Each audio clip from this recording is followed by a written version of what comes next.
2 जून की रात पटना में स्थित खान ग्लोबल स्टडीज कोचिंग संस्थान पर हुए अचानक हमले और उसके बाद उपजे विवाद ने एक बड़ा कानूनी और प्रशासनिक रूप ले लिया है, जिससे इसके संस्थापक खान सर की मुश्किलें लगातार बढ़ती जा रही हैं। इस पूरी घटना की शुरुआत तब हुई जब करीब 20-25 अज्ञात लोगों ने कोचिंग परिसर पर धावा बोल दिया और वहां तैनात एक गार्ड को बेरहमी से बीच सड़क पर पीटना शुरू कर दिया, जिसके बाद स्थिति को अनियंत्रित होता देख खान सर के निजी गार्ड्स ने सेल्फ डिफेंस में हवाई फायरिंग कर दिया, ऐसा दावा किया जा रहा है। इस फायरिंग का एक वीडियो सोशल मीडिया पर तेजी से वायरल हो रहा है, जिसके बाद पटना पुलिस तुरंत एक्शन में आई और उसने त्वरित कार्रवाई करते हुए खान सर के दोनों बॉडीगार्ड्स प्रदीप और तारकेश्वर को गिरफ्तार कर न्यायिक हिरासत में जेल भेज दिया।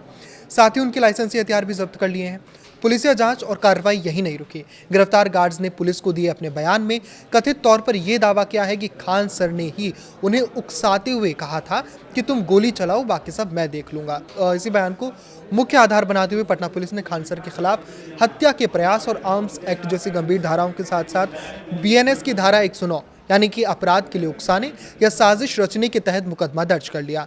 कानूनी जानकारों और पुलिस सूत्रों के मुताबिक इस विशिष्ट धारा के तहत आरोपी को आसानी से अग्रिम जमानत नहीं मिल सकती,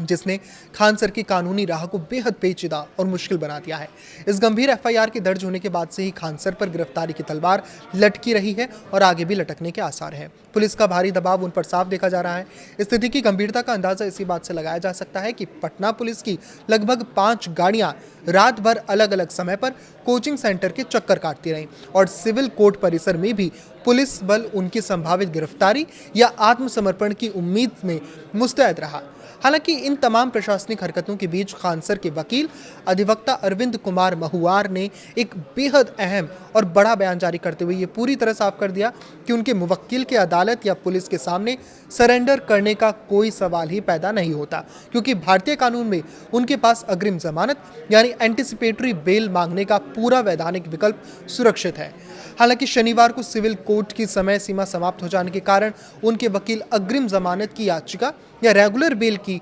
फाइल समय पर मूव नहीं कर सके, जिसके चलते अब बचाव पक्ष सोमवार यानी अगले कार्य दिवस पर अदालत में अग्रिम जमानत के लिए विधिवत याचिका दायर करने की तैयारी कर रहा है। जबकि उसी सोमवार को दोनों गिरफ्तार गार्ड्स की जमानत अर्जी पर भी प्रथम श्रेणी न्यायिक दंडाधिकारी अनुराग वर्मा की अदालत में सुनवाई होनी तय है।